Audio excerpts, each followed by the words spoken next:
రోజుకు 18 గంటలు పనిచేస్తా అని చెప్పుకుంటాడు ముఖ్యమంత్రి గారు. కనీసం ఒక 10 నిమిషాలు మనిషిలాగా పనిచేయి. ఒక రియల్ ఎస్టేట్ బ్రోకర్ లాగా 18 గంటలు కాదు 20 గంటలు పనిచేయచ్చు. ఒక 10 నిమిషాలు 15 నిమిషాలు ఒక మనిషిలాగా, ఒక తండ్రిలాగా, ఒక తాతలాగా భవిష్యత్ తరాల మీద సోయితో పనిచేయని చెప్పి నేను ముఖ్యమంత్రికి చెప్తున్నా. నేను అడుగుతున్నా, నిన్న మా జగదీష్ రెడ్డి గారు కూడా అడిగినారు. ప్రభుత్వ భూమి అని చెప్తున్నారు పెద్దలు. ప్రభుత్వ భూమి అయితే దొంగల్లాగా ఎందుకు పోతున్నారు? అందరికీ దొంగల్లాగా ఎందుకు పోతున్నారు? ప్రభుత్వ భూమిలోకి అర్ధరాత్రి పోయి దొంగల్లాగా జేసీబీలు పెట్టి దొడ్డిదారిన పోయి పిల్లలు ఆందోళన చేస్తుంటే వారితో మాట్లాడకుండా దొడ్డిదారుని ఎందుకు ఈ ప్రయోగాలు చేస్తున్నారు? నెంబర్ 1. నెంబర్ 2, మీరే కదా కోర్టుకు చెప్పారు. మార్చి 27, 28 నాడు ఒక పబ్లిక్ ఇంట్రెస్ట్ లిటిగేషన్ ఒక NGO వాటా ఫౌండేషన్ అని వారు ఫైల్ చేస్తే మీరే చెప్పారు కోర్టుకి 10 రోజులు సమయం ఇవ్వండి, మా జవాబు చెప్తాము, కోర్టులో మా కౌంటర్ ఫైల్ చేస్తాము అన్నారు. మరి ఆ 10 రోజులు ఏం పడిపోయిందని వాళ్ళ బుల్డోజర్లు పంపి అర్ధరాత్రి అపరాత్రి లేకుండా ఉన్న చెట్లన్నీ కూలగొట్టి అక్కడున్న పశువులను చంపేసి అక్కడున్న పక్షులను గూళ్ళు చెదిరేటట్టు చేసి ఈ 10 రోజులు దొంగల్లాగా ఎందుకు వ్యవహారం చేస్తున్నారు? ప్రభుత్వ భూమి అన్నమాట నిజమే అయితే ఎందుకు ఈ దొంగ వ్యవహారం? ఎందుకు పగటిపూట పోవట్లేదు? ఎందుకు అర్ధరాత్రి దాడి చేస్తున్నారు?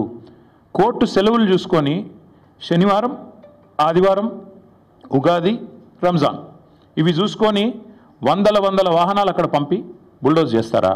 ఇదేనా ఒక ప్రజాస్వామ్యంలో ఒక నీతివంతమైన పరిపాలన అందించే వాళ్ళు, ప్రజాపాలన అని చెప్పుకునే వాళ్ళు చేయాల్సింది?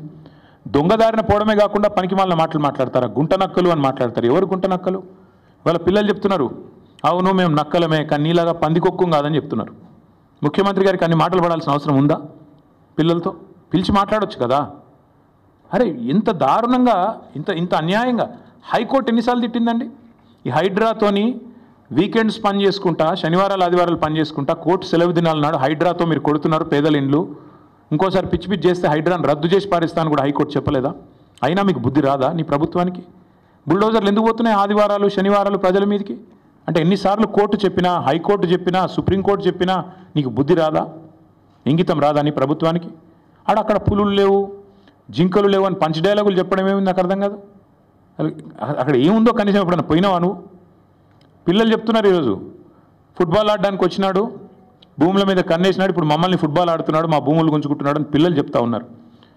నేనేమంటా ఉన్నా అంటే రేవంత్ రెడ్డి గారిని, ప్రజాపాలన అంటే విద్యార్థుల జుట్టు లాగడం, ఆడపిల్లల బట్టలు చింపడం, ఒక న్యాయం కోసం వాళ్ళు ఒక ఇంచు భూమి వాళ్ళదా? ప్రైవేట్ భూమి ఏమన్నా?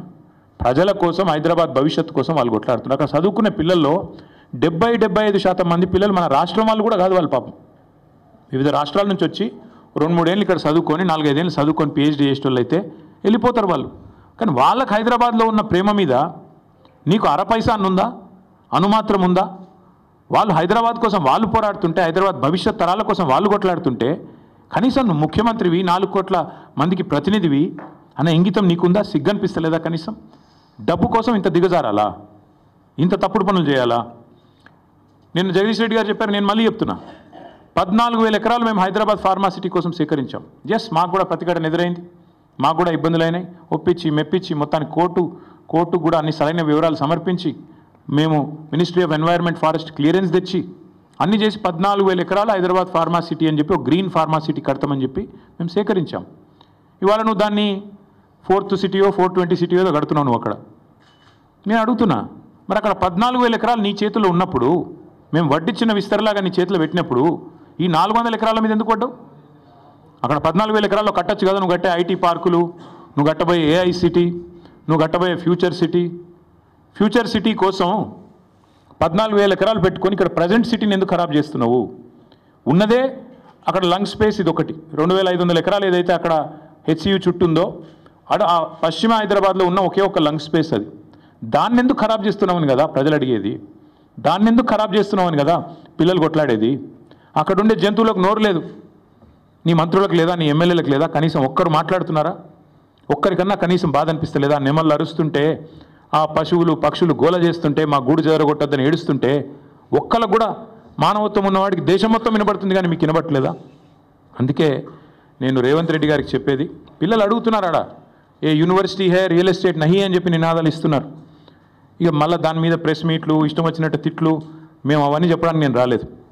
నేను ఇవాళ సూటిగా స్పష్టంగా ఒకటే విషయం చెప్తా ఉన్నా, మళ్ళీ మమ్మల్ని ఎవరు కూడా తప్పు పట్టవద్దని చెప్పి కూడా కోరుతా ఉన్నా.